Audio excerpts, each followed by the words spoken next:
Hi and welcome to the captain's podcast. और tech Tuesdays के इस लेटेस्ट एपिसोड में आज बात करेंगे अकाउंट एग्रीगेटर्स के बारे में। ये अकाउंट एग्रीगेटर होते कौन है और गवर्नमेंट की तरफ से इतना इसके ऊपर जोर क्यों है, सब कुछ जानेंगे इस वीडियो में। एंड तक बने रहिए। And if you have not subscribe to the channel, kindly subscribe because we bring out such videos every week. So let's dive in and find out what are these account aggregators.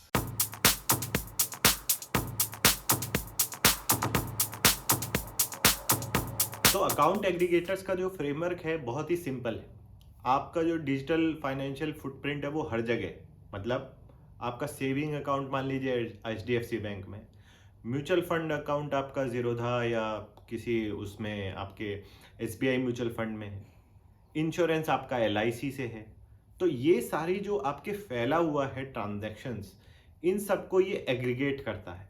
मतलब अगर कल को आप loan लेने जाते हैं किसी भी बैंक से, वो अकाउंट एग्रीगेटर का अगर वो पार्ट है बैंक, तो वो आपका सारा डेटा देखकर आपको आपका लोन सैंक्शन कर सकता है। अभी क्या होता है कि अगर आपको किसी पर्टिकुलर बैंक से लोन लेना है तो आपको उसी बैंक में आपका अकाउंट होना चाहिए, या उसके पास आपके फाइनेंशियल्स जो पुराने ट्रांजैक्शंस हैं, कितना पैसा आपके अकाउंट में रहता है, कितने की ट्रांजैक्शन होती है, वो सारा डेटा उसको वहां से देखना ज़रूरी होता है। लेकिन जब अकाउंट एग्रीगेटर सेटअप लाइव हो जाएगा और जब इसमें सब बैंक्स और बाकी फाइनेंशियल इंस्टीट्यूशन जुड़ जाएंगे, तो वो देख सकते हैं कि भाई इस बंदे के पास इतना म्यूचुअल फंड भी है, LIC भी है, तो ये एक लीस्ट सस्पेक्ट है लोन डिफॉल्ट का, तो मैं इसको अच्छे रेट पे लोन दे सकता हूँ। तो इसमें बैंक का भी फायदा है कि उनको कोई अपने डिफॉल्ट का इतना टेंशन नहीं है, because the other party is in good position to repay the loan.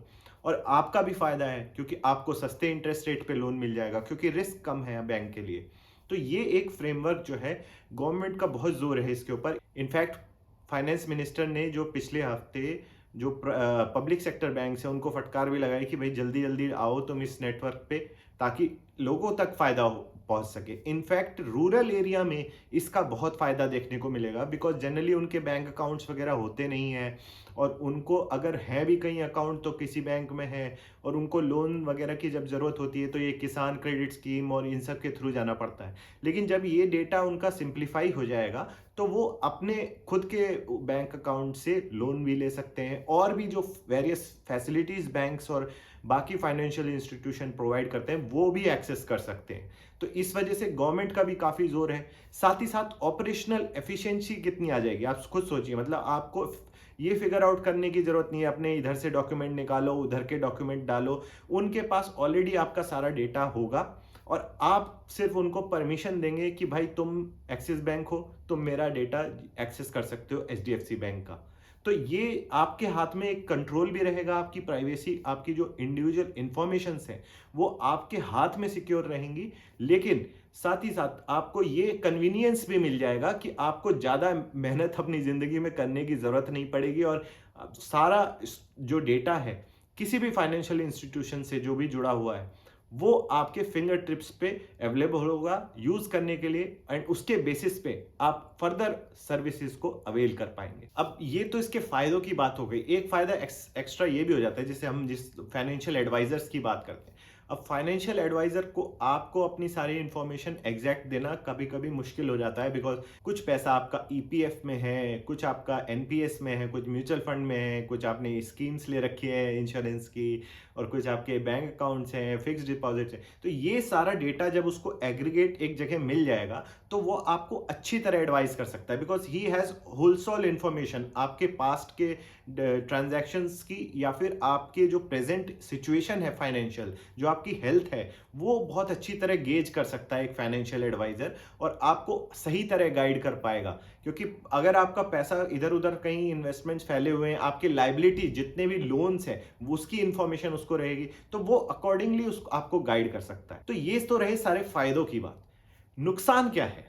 नुकसान जो अभी नजर आता है बेसिकली, आप खुद बताइए। आप एक मान लीजिए बैंक है, HDFC बैंक मान लीजिए फॉर एग्जांपल, आपने मेहनत करी, आपका सेविंग अकाउंट्स खुलवाया और सारे आपके साथ ट्रांजैक्शन, आपसे एक रिलेशनशिप बना है।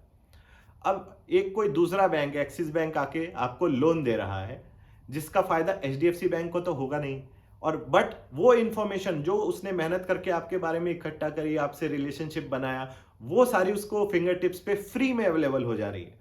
तो ये कैसे वर्क करेगा?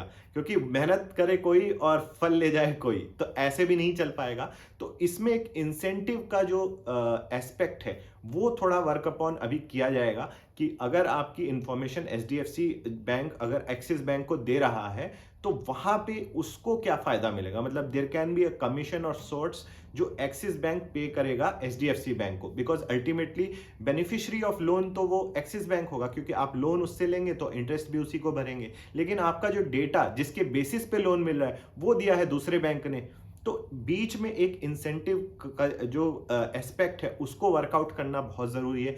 तभी इसमें लोग जो है जो फाइनेंशियल इंस्टीट्यूशंस है उनको एक वो वे आउट नजर आएगी कि हाँ, अगर मैं डेटा शेयर कर रहा हूं तो मुझे भी फायदा हो रहा है। विन विन सिचुएशन बनाने की कोशिश की जाए, ना कि आप अगर ऐसा विन लूज सिचुएशन होगी तो आई डोंट थिंक ये, मेरी ओपिनियन में ये चीज ज्यादा वर्कआउट कर पाएगी, भले ही कितनी हेल्पफुल हो एज ए कस्टमर हमारे लिए। बिकॉज जब तक सबके लिए प्रॉफिट या फिर सबके लिए विन विन सिचुएशन नहीं होगी, जितने भी स्टेक होल्डर इन्वॉल्व हैं, तब तक इस पे वर्क नहीं किया जा सकता। तो ये एक गवर्नमेंट की तरफ से हमारे इतना जो बढ़िया फाइनेंशियल स्टैक बनाया जा रहा है, जैसे यूपीआई से शुरुआत करके ये अकाउंट एग्रीगेटर्स और सारा चीज जो है ऑप्टिमाइज करने की कोशिश है गवर्नमेंट की, ये हमारी कंट्री इंडिया को जो है बहुत ही आगे ले जा रहा है। अगर आप वर्ल्ड से कंपेयर करें तो बहुत ये UPI is such a great innovation and this account aggregator setups can be the next set of innovation for our country.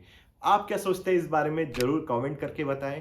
And आपको क्या लगता है इसके क्या फायदे और नुकसान हो सकते हैं, कमेंट करके बताएं। And if you have not subscribe to the channel, kindly subscribe because we bring out these videos every week. Thank you for watching. जय हिंद।